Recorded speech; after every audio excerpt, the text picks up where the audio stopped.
लेना जो लिखा। और भी बहुत क्या था, लेकिन टाइम थोड़ा है, तो कहते हैं माइनर प्रॉपर्स, हिज्जी हो गया,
में सच्चे मसीह का और झूठे मसीहाओं का आना जाना रहा है।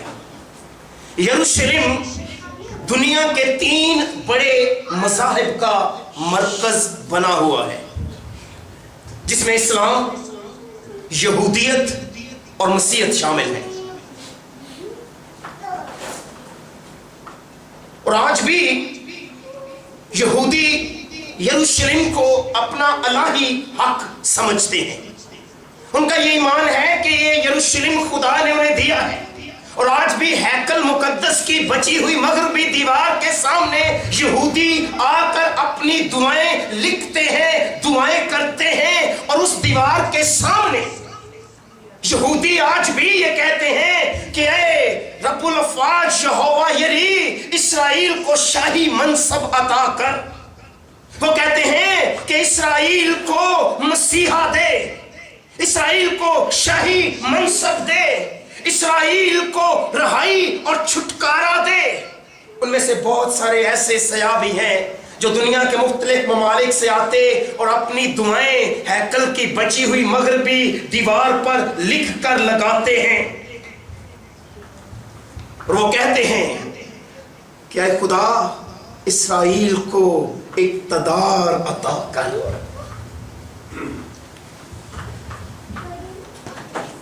लेकिन हैकल की बची हुई इस मगरबी दीवार के पास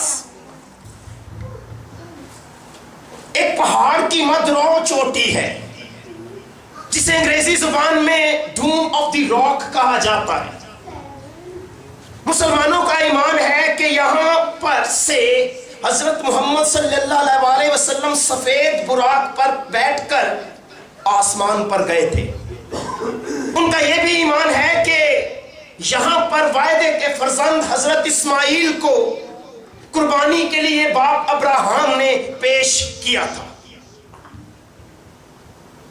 लेकिन मसीहियों के लिए बहरहाल यरूशलेम बड़ी इज्जत और बड़े एहतराम का मुकाम है। पूरी तारीख इस बात की गवाह है कि यरूशलेम को इन 3 बड़े मज़ाहब में बड़ी अहमियत हासिल रही है। आप मेरे साथ हैं। 1960 की बात है कि मसादा में खुदाई करते हुए एक हैरान कुन दरियाफ्त की।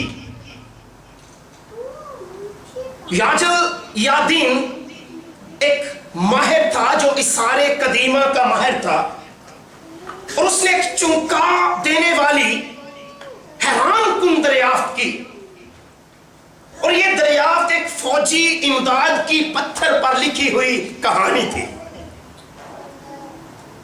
यह कहानी एक यहूदी सिपाही के बारे थी जिसका नाम बार कोकबा था, और पत्थर पर खुदी हुई यह कहानी बताती थी एक फौजी जो एक पैसे का लालची फौजी था, जो एक यहूदी फौजी था, उसके बारे ये पत्थर पर छिपी हुई कहानी और पूरा अफसाना थी। बार कोकबा के बारे में बताया जाता है कि बार कोकबा उस वक्त सामने आता है तारीख के सफे में जब यीशु मसीह की 24वें बाब मत्ती की इंजील में की गई पेशनगोई के मुताबिक यरूशलेम को रोमी आग में झोंक देते। और सन 70 में जब यरूशलेम को बर्बाद किया गया, तो सन 70 में यरूशलेम की बर्बादी के बाद बार कोकबा उठा और उसने यहूदियों को ये कहकर कायल करना शुरू किया कि मैं तुम्हारा मसीहा हूं, मैं तुम्हें नजात दूंगा, मैं तुम्हें रहाई दूंगा।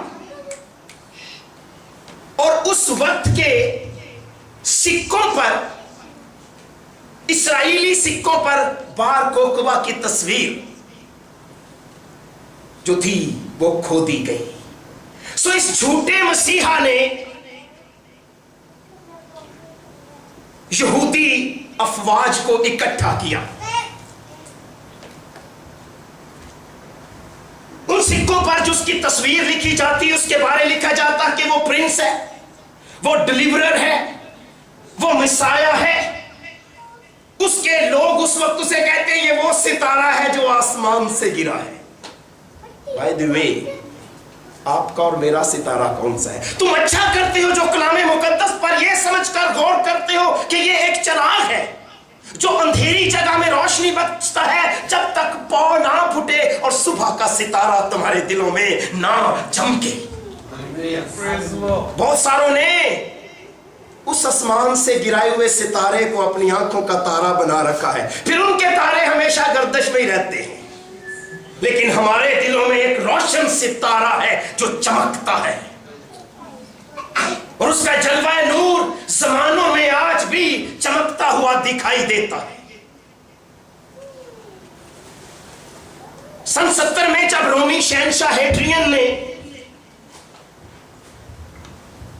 ठीक उसी जगह अपने देवता जुपिटर का बुत बनाया जहां पर हैकल मुकद्दस थी,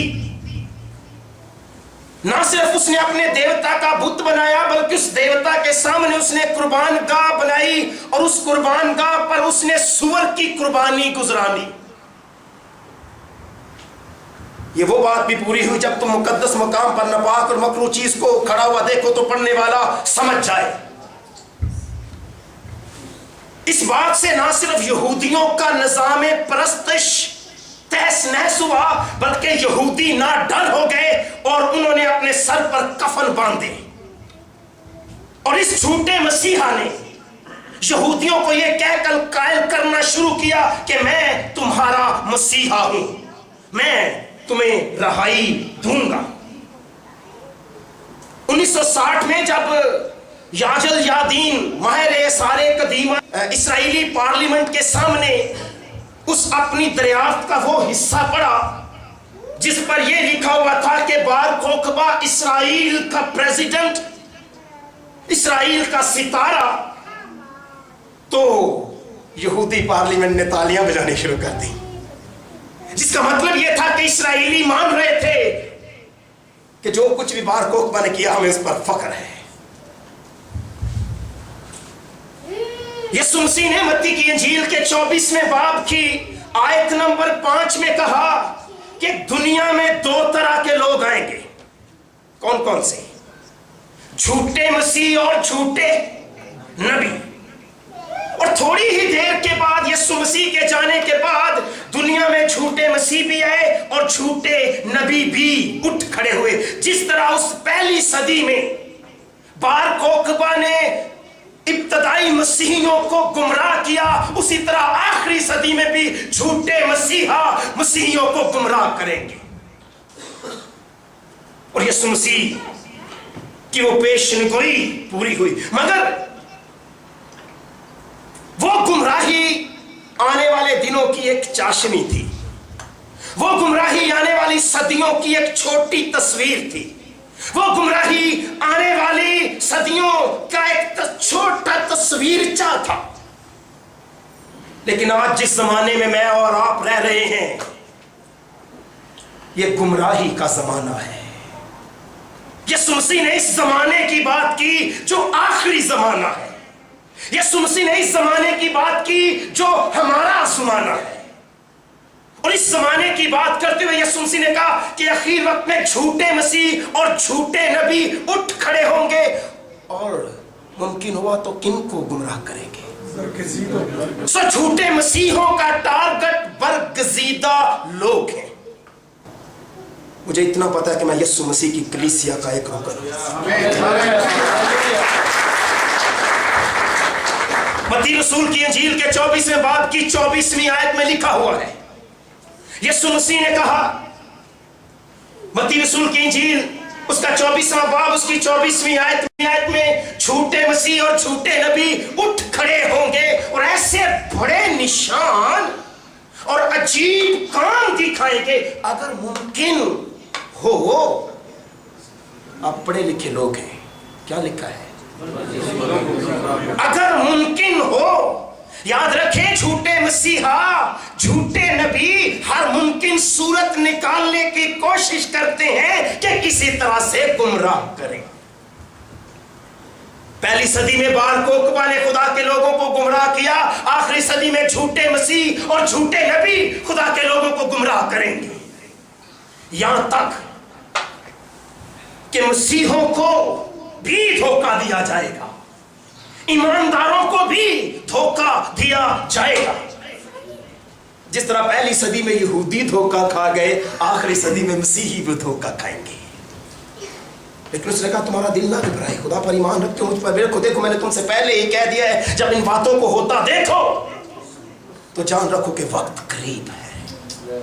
जान रखो कि दुल्हा आने वाला है। मुकाशवा की किताब हमारे सामने 2 राहनुमाओं की बात करती है।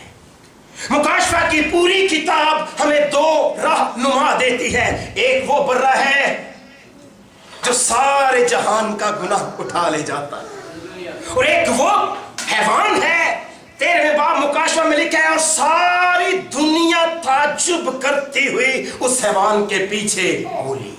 सारी दुनिया ताज्जुब करती हुई उस हैवान के पीछे होली। हमें इन 2 रहनुमाओं में से एक की तो पैरवी करना है। या तो बर्रे की पैरवी में हम चलेंगे या फिर हैवान की पैरवी में चलेंगे। हमें एक गिरोह में होना है, या तो उस गिरोह में जो यस्सु के साथ है या फिर उस गिरोह में जो यस्सु का मुखालिफ गिरोह है, लेकिन हमें एक गिरोह में होना है।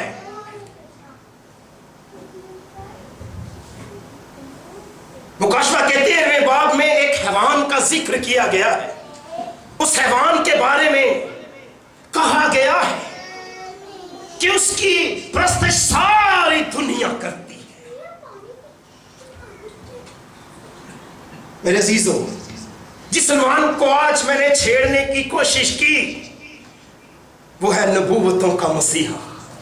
जब आप नबूवतों को इकट्ठा कर कर के जोड़ते जाएंगे तो आप आपका मसीहा आपको दिखाई देगा। जब आप नबूवतों को बाइबल मुकद्दस के सीने पर असली मकाम पर रखते जाएंगे तो मन में यस्सु की असल शबीह उमड़ आएगी।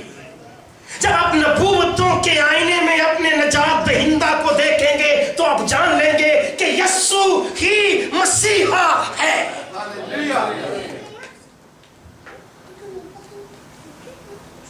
मुकाशवा बताता है कि यस्सु मसीह का मुखालिफ हैवान है। मुखालिफ मसीह हैवान है, लेकिन मुखालिफ मसीह हैवान या झूठा नबी दुनिया में ये दावा करते हुए नहीं आएंगे कि वो जैली है। हैवान, झूठा नबी या मुखालिफ मसीह दुनिया में आकर ये नहीं कहेंगे कि मैं मुखालिफ मसीह हूं, मुझसे बच के रहिएगा। नहीं, वो तो भरूपिये बनकर आएंगे, वो तो नकली होंगे मगर असल का रूप धार के आएंगे। कभी आप में से किसी ने 100 के नोट पर जो जैली हो उस पर लिखा हुआ ये देखा हो कि नोट 100 का है लेकिन उसके ऊपर जो लिखा हुआ है वो 50 लिखा हुआ? क्या जो जैली नोट बनाएगा 100 का उसके ऊपर 50 लिखेगा? क्या जैली नोट बनाने वाला नोट के ऊपर लिखेगा जैली करेंसी के ध्यान नाल इस्तेमाल करे? नहीं, जैली में और असली में थोड़ा ही फर्क होगा। अमेरिका में जब जैली करेंसी शुरू होती है और उन्हें पता चल जाता है कि किसी तरह मुल्क में जैली करेंसी चल रही है तो वो अपने जासूसों को वाशिंगटन डीसी में बुला लेते हैं और वाशिंगटन डीसी में वहां पर उनके सामने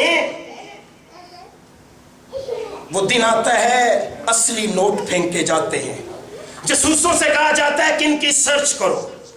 हफ्ते लग जाते हैं असली नोटों की छानबीन करते हुए, महीने भी लग जाते हैं। फिर एक वक्त आता है कि जासूसों को बगैर बताए उनके सामने नकली नोट रखे जाते हैं। वो हाथ लगाते कहते हैं ये नोट नकली है। क्यों? क्योंकि वो असल में स्पेशलिस्ट बन चुके होते हैं। मेरे अजीजों, असल को जानिए। नकल से बचने के लिए असल को जानिए और असल यस्सु मसीह है। असलियत में स्पेशलिस्ट बनिए, असलियत में माहिर बनिए, असली को जानिए तो आप फ्रेब से बच जाएंगे। हम धोखे की दुनिया में जी रहे हैं जहां पर हमारे रहनुमा के रूप में इब्लीस हमें धोखा देने की कोशिश कर सकता है। असली को जानिए, यीशु मसीह को जानिए, वो असली है। उसका जलवा नूर तो ज़मानों में, सदियों में चमकता हुआ हमें दिखाई देता है। यीशु मसीह नबूवतों के वसीले से हमारे सामने नबूवतों का मसीहा बनकर आते हैं और हमें अपनी पहचान करवाते हैं कि वो खुदा का इकलौता पुत्र है जो जमीन से इसलिए उतरा कि अपनी मर्जी नहीं बल्कि अपने भेजने वाले की मर्जी को पूरा करे। मैं दुनिया में इसलिए नहीं आया कि सजा का हुक्म करूं बल्कि इसलिए कि दुनिया उसके वसीले से जिंदगी पाए। उसने कहा मैं जमीन पर इसलिए नहीं उतरा क्योंकि मैं आसमान से इसलिए नहीं उतरा हूं कि अपनी मर्जी के मुआफिक अमल करूं बल्कि इसलिए कि अपने भेजने वाले की मर्जी के मुआफिक अमल करूं।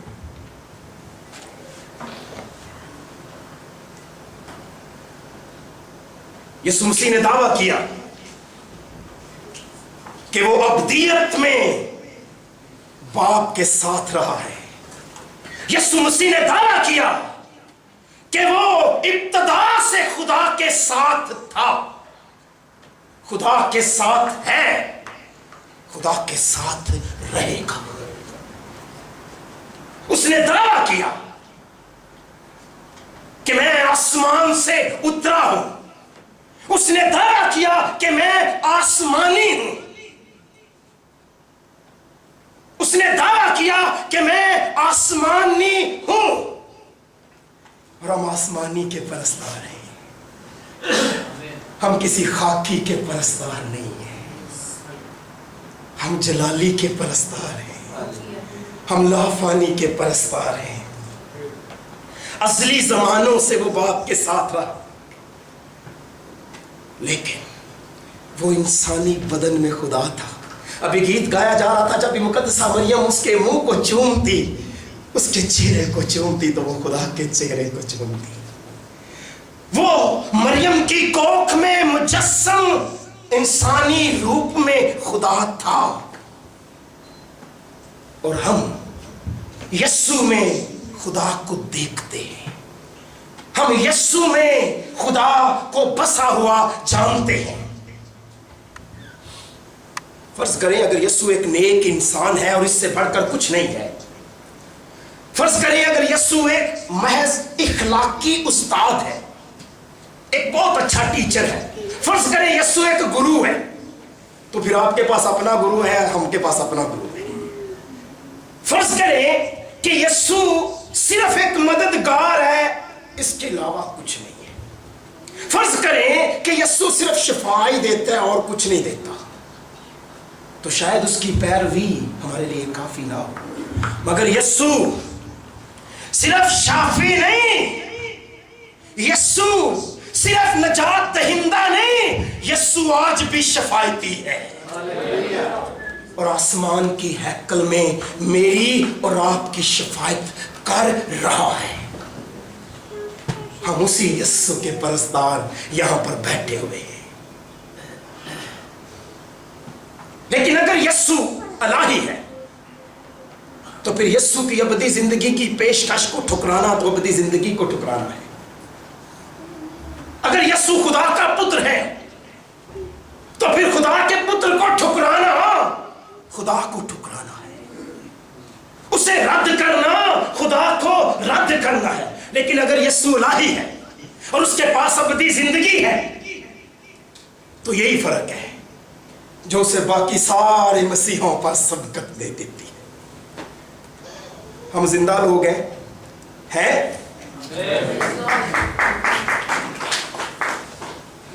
या नहीं है? जिंदगी को जानना बड़ा जरूरी है। जिस दिन हम जिंदा लोगों ने जिंदगी को जानना शुरू कर दिया, हम जिंदगी के मंबे तक पहुंच जाएंगे। और वो जिंदगी का मंबा हमारा खुदावंद यीशु मसीह है। कोई चीज उसके बगैर पैदा ना हुई। जितनी चीजें भी पैदा हुई उसके वसीले से, उसके लिए पैदा हुई। थक तो नहीं गई? आज शाम में आज के एक लंबे सफर पर ले जाना चाहता हूं। Are you ready for that? मैंने कहा आज शाम मैं आपको एक सफर पर ले जाना चाहता हूं।